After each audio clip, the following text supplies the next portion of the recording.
सभी भाइयों को नमस्कार, साथ ही साथ बहनों को भी नमस्कार। आप सभी को मैं बता दूं कि 29 तारीख को जो हमारा ऑर्डर हुआ था, 29 जून को जो बहस हुई थी उसी दिन ऑर्डर हुआ था, जो आज डिलीवर्ड हुआ है। आज वो ऑर्डर आ गया है, तो जाहिर सी बात मैंने सोचा कुछ ऑर्डर के बारे में आपको बता दूं कि ऑर्डर में क्या लिखा है और उसके क्या क्या इफ़ेक्ट हैं और आगे क्या क्या प्रभाव पड़ेंगे। सबसे पहले आप जैसे ऑर्डर की कॉपी खोलेंगे, जो आपकी जो अनसर्टिफाइड कॉपी आई है नेट पे, उसमें लिखा है कि there are many petitions in this bunch. ये जो पूरा केस था इसमें कई पिटिशनें थी, कनेक्ट थी, ठीक है। It is pointed out that in a few of similar situated writ petitioner were provisionally permitted to file the application for the post of sub-inspector who would be within the eligible limit as 1 जुलाई 2018 तक जितने भी लोग थे, जो लोग ऐसे थे जो 1 जुलाई 2018 तक एलिजिबल थे, उनको फॉर्म भरने के लिए परमिट किया गया था, ठीक है। और ये सारी चीज़ें देखिए, आप भी जब भी बहस देखेंगे, कुछ टेक्निकल इशू होने के कारण कुछ रिटें ऐसी थी जिनको अलाउ नहीं हो पाया। तो ये क्या है, अपनी साइड के कोई एडवोकेट है, उन्होंने बहस की, वो मेरे एडवोकेट नहीं है। कुल मिला के बात ये है कि 15 जून 2021 तक फॉर्म भरने की अंतिम तिथि थी। उस डेट तक जिन लोगों का ऑर्डर आ गया था उनको कोई ऑब्जेक्शन नहीं है भर्ती बोर्ड को। जिनका 15 जून तक ऑर्डर नहीं आया था, उनके लिए जो अधिवक्ताओं ने बहस की है वो ऑर्डर पे लिखी हुई है। इसलिए लिखा इट इज प्रेड। ये प्रे की गई थी वकीलों के द्वारा। जब कोर्ट का जज कोई ऑर्डर देता है तो उसमें प्रे नहीं आता, क्योंकि जज किसको ऑर्डर प्रे करेगा, किसी को नहीं। वकील जज को से प्रे करता है। तो ये इसलिए लिखा it is prayed that similar benefit to be granted remaining petitioner also. ये क्या हुई है, बहस की गई है वहाँ पे, ठीक है। ये कोर्ट का कोई ऑर्डर नहीं है। दूसरी चीज़, कल एक लोग बोल रहे थे कि कोई लखनऊ की पिटीशन डिसमिस नहीं हुई है, जबकि मैंने आपको बताया था कि हाँ पिटीशन डिसमिस हुई है। उसका भी जिक्र यहाँ पे आ चुका है, आप देख सकते हैं। लास्ट पैरा में लिखा है learned standing counsel for the state has submitted that in the similar circumstances some of writ petition have been dismissed on the ground being rendered infructuous. जो पिटिशनें थी जिनका ग्राउंड सेम था लेकिन 15 के बाद आई थी, वो इनफ्रक्चुअस हो गई हैं, समझ रहे हैं, वो अपने आप स्वतः खत्म हो गई है रिट। ये स्टैंडिंग काउंसिल जो थे आपके विक्रम बहादुर साहब, उन्होंने ये वहाँ पे बहस में लिखा है कि लखनऊ बेंच में जो बहस हुई थी उनको ख़त्म कर दिया गया है, ठीक है। Last date of submission of application form is not extended, क्योंकि लास्ट जो फॉर्म सबमिट की डेट थी उसके बाद ये लोग आए थे, उसको एक्सटेंड नहीं किया गया था। इस वजह से इन लोग की पिटीशनें डिसमिस कर दी गई थी। तो आप समझ सकते हैं कि दोनों हाई कोर्ट एक ही है। एक ऑर्डर अगर आ जाता है तो दूसरे पे अप्लाई कराने में ज़्यादा दिक्कत नहीं होती है। तो मैं क्या कहना चाह रहा हूँ आप लोग समझ गए होंगे। किसी को खुल के मुझे कुछ कहना नहीं है, किसी को खुल के कुछ समझाना नहीं है, क्योंकि यहाँ तरह तरह के लोग होते हैं जो आके कमेंट में बोलने लगते हैं कि जनरल ऑर्डर के लिए कहिए, जनरल ऑर्डर करिए। मैं तो कह रहा हूँ कि आप मेरे साथ रोड पर उतर आइए, जो लोग जनरल ऑर्डर की मांग कर रहे हैं, आपके लिए लाठी खाने के लिए सबसे पहले खड़ा रहूँगा। लेकिन आप सोचिए घर में बैठ के जनरल ऑर्डर है जो कैसे आ जाएगा। फिर आप देखिए उसमें नीचे लिखा है they have also filed modification application to modify the interim order and they are in progress to file special appeal also. इसका मतलब है कि उन्होंने इंटरिम ऑर्डर को मॉडिफाई मतलब मरम्मत या सुधार करने के लिए मॉडिफिकेशन एप्लीकेशन डाला है और वो स्पेशल अपील करने के लिए प्रोग्रेस में है। मतलब कुछ दिन में इनकी स्पेशल अपील जो है वो आने वाली है।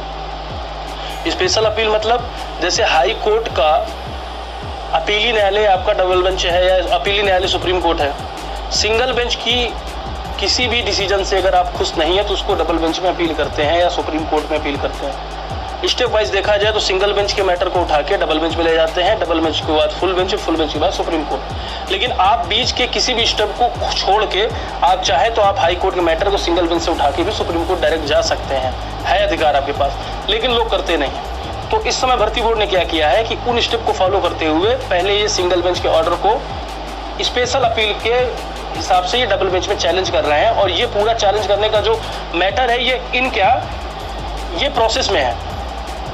और मॉडिफिकेशन एप्लीकेशन इनकी फाइल हो गई है। और चूंकि मॉडिफिकेशन एप्लीकेशन जो लीडिंग पिटीशन 49-24 में है उस पर फाइल हुई है, अभी तक हमारे काउंसिल्स को वो मिली नहीं है। ठीक है, इन्होंने लिखवा भले दिया लेकिन अभी तक हमारे काउंसिल को प्रोवाइड नहीं कराई इन्होंने। तो मुझे लगता है 1-2 दिन के अंदर मॉडिफिकेशन एप्लीकेशन जो है वो प्रोवाइड करा देंगे। तो कुल मिला के आज हमें ये पता चल गया है कि स्पेशल अपील में गवर्नमेंट जा रही है, और जब वो स्पेशल अपील पे जा रही है तो कंटेम्प्ट फाइल करके आपका पैसा मैं बर्बाद नहीं करना चाहता। समझ रहे हैं, हम लोग कंटेम्प्ट करके आपका पैसा बर्बाद नहीं करना चाहते हैं। हम कुछ दिन वेट करेंगे, क्योंकि अगर हमने कंटेम्प्ट के लिए आपसे पैसा लिया तो गलत होगा। क्योंकि जब हम कंटेम्प्ट में आएंगे तो वहाँ पे ये आके बोल देंगे कि माय लॉर्ड मैं तो स्पेशल अपील में जा रहा हूँ, तो ये कंटेम्प्ट तो बनता ही नहीं है। तो वहाँ पे हमारा कंटेम्प्ट जो है वो खराब हो जाएगा, क्योंकि स्पेशल अपील करना उनका अधिकार है। जैसे आपका अधिकार है हाई कोर्ट में आना, हाई कोर्ट में रिट करना, उसी तरह स्पेशल अपील करना उनका अधिकार है। स्पेशल अपील करने का जो टाइम ड्यूरेशन होता है वो 30 दिन होता है। अगर 15 तारीख को ऑर्डर आया है तो ये स्पेशल अपील पे मान के चलते हैं कि 15 जुलाई तक आ सकते हैं।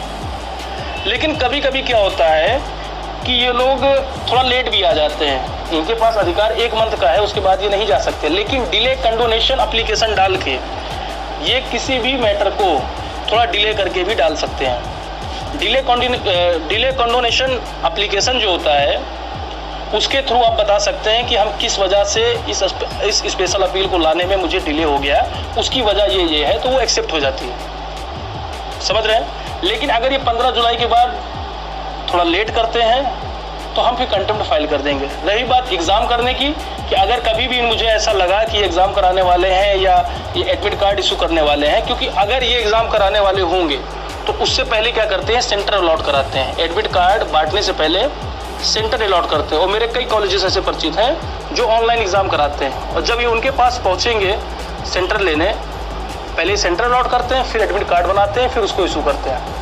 तो कहीं ना कहीं जैसे हमको इसका पता चल जाएगा कि एग्ज़ाम कराने वाले हैं, तब हम कंटेम्प्ट डाल के इनके एग्ज़ाम कराने के प्रोसेस पे स्टे ले लेंगे। तो ये सारी प्रोसेस है जो मैंने आपको बता दी है।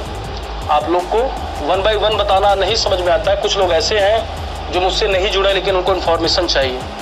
कुछ ऐसे लड़के हैं जिनके पास पैसे नहीं है, गरीब हैं या कोई दिक्कत है, उनको समस्या हो, तो न्यूज़ सबको मिलती रहनी चाहिए। मेरा मतलब है, इसीलिए यूट्यूब के माध्यम से मैं आपको न्यूज़ देता हूँ। तो ये सारी चीज़ें हैं। जो लोग आपको भ्रमित कर रहे हैं वो उनका काम है, आप भ्रमित हो या ना हो ये आपका काम है। इस चैनल के थ्रू से मैं अपनी जितनी भी ऑडियो देता हूँ वो आपको ज़्यादातर ऑथेंटिक मिलती हैं। और मेरे हिसाब से कि एक बार ये ऑर्डर की कॉपी आपको किसी वकील को दिखा के पढ़ा लेना चाहिए कि आदित्य सिंह जो बोल रहे हैं वो सही बोल रहे हैं या नहीं। और कोई भी इंसान आपको भ्रमित कर रहा है तो फिर आपकी बेवकूफ़ी है ये कि इतना तो इंग्लिश आपको पढ़ना आना चाहिए। कहीं ऑर्डर में कुछ समझ में नहीं आता है, कोई ऐसी टर्मोलॉजी है जो लॉ से रिलेटेड है, आपको नहीं समझ में आ रही है, आप मेरे व्हाट्सएप पे आके मुझसे पूछ लीजिएगा। मैं आपको एक एक चीज़ बता दूंगा। वो भी नहीं हो पा रहा है तो गूगल में डाल के सर्च करके पता कर लीजिए। गूगल में कन्वर्टर होता है, वो इंग्लिश को हिंदी में कन्वर्ट कर देता है, आप वहाँ करके देख लीजिए। लेकिन सच्चाई क्या है ये आप जानते रहिए। तो ये सारी चीज़ें हैं। भर्ती बोर्ड अपील में जा रहा है, ये एक मैंने बता दिया एक पॉइंट आपको। दूसरा ये कि उन्होंने मॉडिफिकेशन एप्लीकेशन डाल दिया है। तीसरा ये कि स्टैंडिंग काउंसिल विक्रम बहादुर सिंह ने कहा था कि लखनऊ में कई रिट ऐसी हैं जो सेम ग्राउंड पे थी लेकिन वो 15 तारीख के बाद फिल हुई थी, इसलिए उनको इन्फेक्चुअस कर दिया गया है। चौथा पॉइंट, जो ऊपर वकीलों ने बहस की थी वो वकील हैं जिनकी रिटें 15 तारीख के बाद की फाइल है, या ऐसे वकील हैं जिनको 15 तारीख को ऑर्डर नहीं हुआ था, उन्होंने बहस की थी। उस बहस को वहाँ पे लिखा गया है। कहीं भी ऑर्डर शब्द का प्रयोग नहीं है, हर जगह प्रे शब्द का प्रयोग है। और प्रे शब्द का प्रयोग वहीं होता है जहाँ वकील किसी जज से प्रे करता है, क्योंकि जज वकील से प्रे नहीं करेगा, जज खुद से प्रे नहीं करेगा। तो आप समझ चुके होंगे कि मैं क्या बताना चाह रहा हूँ। सब कुछ है, इसमें कोई ऑर्डर नहीं किया गया है। 15 तारीख तक जितके ऑर्डर थे उनको ही ऑर्डर माना गया है, उसके बाद किसी को कोई ऑर्डर नहीं दिया गया है। 29 तारीख के बाद अब सीधे आपकी डेट 27 तारीख को लगाई गई है। बस अगर एक सार देखा जाए तो ये है, जानकारी के रूप में आपको मॉडिफिकेशन एप्लीकेशन और इस स्पेशल अपील और ये सारी चीज़ें मिल रही हैं। लखनऊ में कोई रिटें हैं जो इन्फेक्शस हो गई हैं, एक ये मिली है, और आपके वकीलों ने जो बहस की उसको सबमिट नहीं किया, उसको सबमिट नहीं किया गया, एक्सेप्ट नहीं किया गया जज के द्वारा। वो सारी चीज़ें यहाँ पे हैं। इसके अलावा ऑर्डर में कुछ भी नहीं है। धन्यवाद।